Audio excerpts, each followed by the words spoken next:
December 1943. A German fighter pilot spared a crippled American bomber over Germany. 10 men survived because of that choice. Then both pilots went home and never spoke of it again. For 43 years, Charlie Brown carried one question like shrapnel he could never remove. Who was he? The German pilot who looked him in the eyes and chose mercy instead of murder. The man who risked execution to save strangers. It would take decades to answer that question.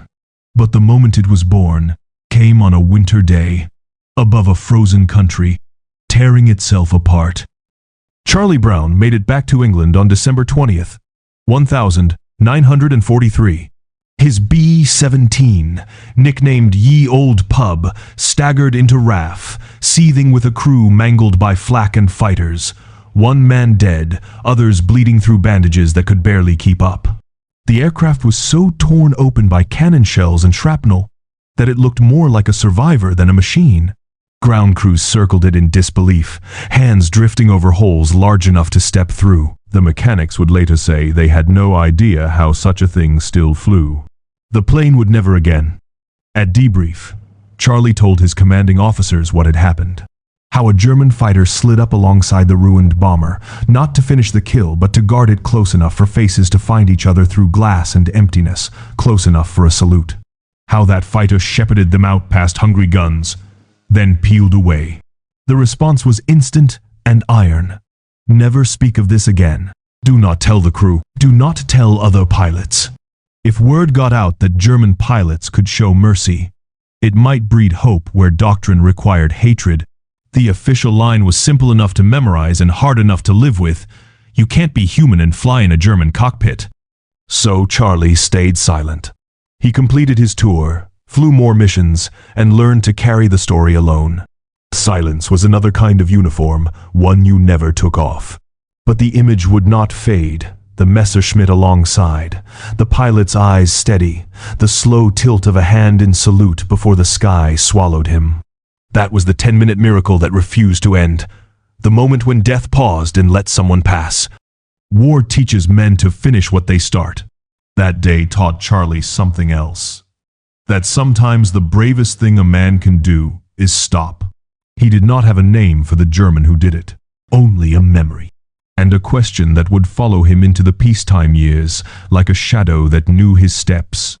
After the warbird limped home and the order to forget was stamped over the truth, 2 lives unspooled on opposite sides of the Atlantic, tied by a secret neither man could speak. Charlie Brown wore silence like a second set of wings. He finished his combat tour, then came home to West Virginia with the same question gnawing at the edges of sleep. In 1949, he rejoined the new United States Air Force, trading flak-choked skies for peacetime corridors. He served through 1965, the sort of career that fills a ribbon rack and a resume, then stepped into the State Department as a Foreign Service officer. Laos, Vietnam, airports and briefing rooms, coded cables and careful sentences. He retired in 1972 and moved to Miami, the sunlit opposite of wartime England, and set about inventing things small, practical machines that turned problems into parts. He built a life. He raised a family. But some nights his daughter would hear the old engines spool up in his dreams. She would find him awake in a cold sweat, the war standing at the foot of the bed. The image never left. A German fighter pacing a broken B-17. A man inside that cockpit, choosing mercy. Across an ocean and a language, Franz Stigler was also learning how to live with silence. He had landed near Bremen after that December mission, shut down his engine, and said nothing. In Nazi Germany, sparing an enemy aircraft was not clemency. It was treason, a court-martial offense with a single efficient penalty. If anyone discovered he had deliberately let Americans escape, he could be marched in front of a firing squad before the ink dried on the report. So he kept the decision locked in a room no one else could enter and flew on. He survived. The collapse sirens, ruins, the long gray of defeat, and the occupation that followed. In 1953, he crossed the ocean to Canada, married, and built a successful business with the same precision that once guided his gun sight. He too started over. And yet, The day in December 1943 would not let him go. He could still see the bomber's skin, peeled back like a wound. The crew moving through smoke, trying to keep each other alive. The young American watching him through a cockpit window. The sight dulled his hunger for victory claims. As he would later admit, he lost his appetite for medals and tallies, the very things pilots were trained to chase. Somewhere over Germany, something in him had shifted from scoring to saving. 2 men, 2 continents, 1 memory held under glass. An encounter that lasted maybe 10 minutes had taken up residence in their lives for decades. Neither knew the other's name. Both knew the choice. And the choice kept asking to be answered. The answer began as a whisper at a reunion. Boston, 1986. Time had gentled the edges on uniforms and turned pilots into grandfathers. But the hum of engines still lived in the room. It was the gathering of the Eagles, timed with Boeing's salute to the B-17's first flight 50 years earlier. Someone asked Charlie Brown, now 64, a retired colonel in Miami, if he would ever flown a mission he could never forget. He paused, as if listening for propellers. Then he told it. The crippled bomber. The German fighter that slid up on their wing. The escort, not the kill. The salute. When he finished, the air seemed to lean in. How had he never tried to find that pilot? Who was he? Did he survive? Questions circled him like curious aircraft. Charlie realized that for 43 years he had carried a question without ever chasing the answer. That night, the decision landed. I need to find him. He started with official channels, because that is where official answers are supposed to live.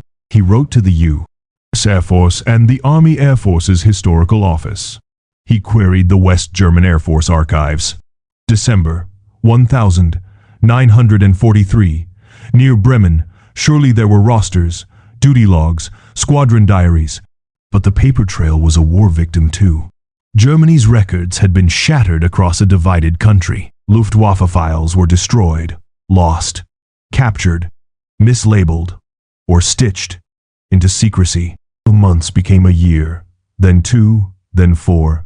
Each promising lead disintegrated at the touch. Every no record found felt like another engine failing.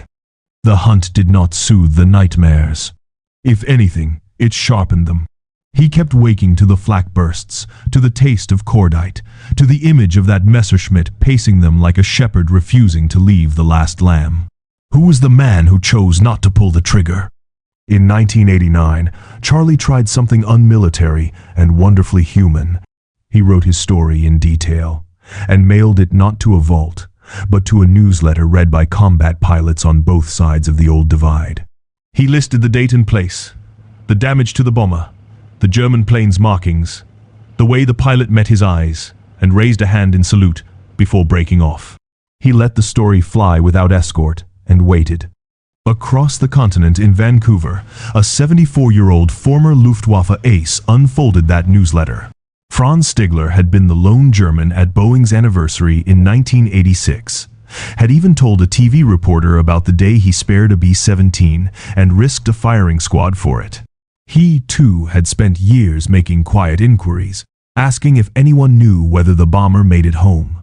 Now, on the page, the details aligned like stars over the North Sea. Franz set pen to paper and answered the question that had haunted them both. I was the one. On January 18, 1990, in Miami, Charlie Brown opened an envelope postmarked Canada. Inside lay a voice, pulling a thread across 47 winters. 4 words. The ice finally cracked. The story was about to become a reunion.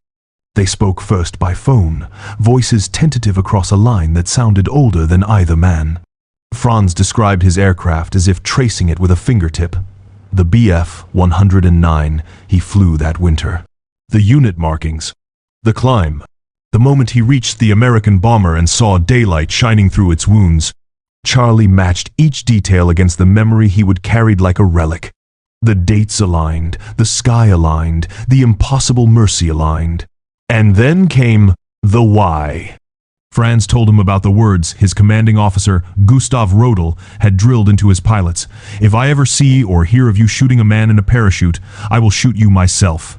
To Franz, the men inside that B-17 exposed through torn metal, blood, dark bandages, engines coughing themselves to death, were no different from men hanging in silk. They were defenseless. Finishing them would have been murder with paperwork. He tried to signal them to land in Germany, to accept a hospital and a prison camp that offered life instead of the odds of the North Sea.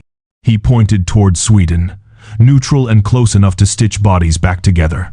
But the American kept his nose set for England, stubborn as home. So Franz did the unthinkable. He tucked in beside the bomber and escorted it, shouldering through belts of German flak he knew by heart, daring the guns to misread his intention. Only when the coastline and safety were certain did he ease away, offer a final salute, and vanish into the gray. As they talked, something loosened like a tourniquet finally taken off after decades. Charlie felt the old nightmares begin to thin, the shapes losing their teeth. The question that had stalked him for almost half a century now had a name, a laugh, a living man at the other end of the receiver. For Franz, the call delivered an answer he had not dared to hope for. They made it. All 10 men lived. His gamble had mattered. It had not been a gesture thrown into a storm. It had been a bridge. 6 months later, they met in Seattle. A camera caught what words could not carry. Franz stepped from a car, saw Charlie, and broke into a run that belonged to a younger body. They fell into each other's arms and wept like men finally allowed to be human again. "I love you, Charlie," Franz said, voice barely above the hush of the gathered crowd. The day filled with stories. With missing years stitched together, Charlie introduced Franz to crewmates who owed him birthdays, to children and grandchildren whose laughter existed because a trigger had not been pulled. Not everyone understood. Some in Germany called Franz a traitor. Some in Canada threw the word Nazi like a stone. Franz kept the same answer. They will never understand. The world had built its categories. Enemy, ally, hero, coward. And these 2 men had stepped across the lines. What mattered to them was the 10 minutes over Germany, and what followed, a choice of humanity that outlived the war that tried to erase it. From that reunion forward, the story stopped being a secret and started becoming a compass.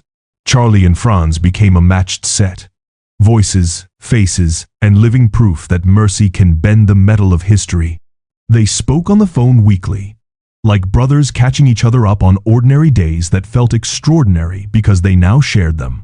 They toured air shows and veterans halls across the United States, standing shoulder to shoulder before crowds who had learned war as a ledger of victories and losses, and were now being asked to consider a third column, grace.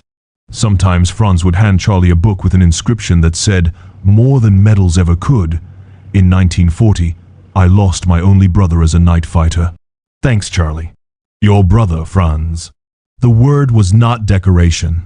It was what that 10-minute escort had grown into family. Their friendship was not all applause.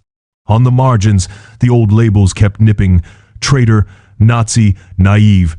Franz answered with a simple refusal to surrender the truth. He had watched a nation's soul get rationed by propaganda. He would not let that happen to his own. Charlie, for his part, watched the nightmares that once ruled his sleep recede like distant weather. Finding Franz had pulled the fangs from the past. The mission still shook him, but now it carried context, a purpose that made the memory livable. When they visited surviving crew and met their families, the abstract turned physical. Children, grandchildren, ordinary lives that existed because a hand had steadied instead of fired. The ripple of that choice looked like birthday candles and graduations, like laughter in kitchens far from Bremen's winter sky. 18 years. That is how long the enemies turned brothers got in peacetime. On March 22, 2008, in Vancouver, Franz Stigler died at 92. 8 months later, on November 24, 2008, in Miami, Charlie Brown followed at 86. They were buried thousands of miles apart, but the distance could not unmake what those years had sown. As if the bond that began in gunsmoke refused to be unthreaded, they left within a single season, the way twin lights can go out in the same wind. Their story did not end with them. With the help of meticulous authors, it became the bestseller A Higher Call, a chronicle that carried their names into millions of hands. Yet the book was never the point. The point was the lesson Franz had learned from Gustav Rodel, and then carried into a sky that demanded obedience, that even in war, there is a line a man will not cross if he intends to keep his soul. You can wear an enemy's uniform and still recognize the human being in your sights. 47 years. To find each other? 18 years together. Both gone within 8 months. It sounds like symmetry, but it feels like something closer to a vow that the mercy of December 21,943 would outlive the war that tried to forbid it. That is not just a war story. It is a rule for being human when the world orders you not to be.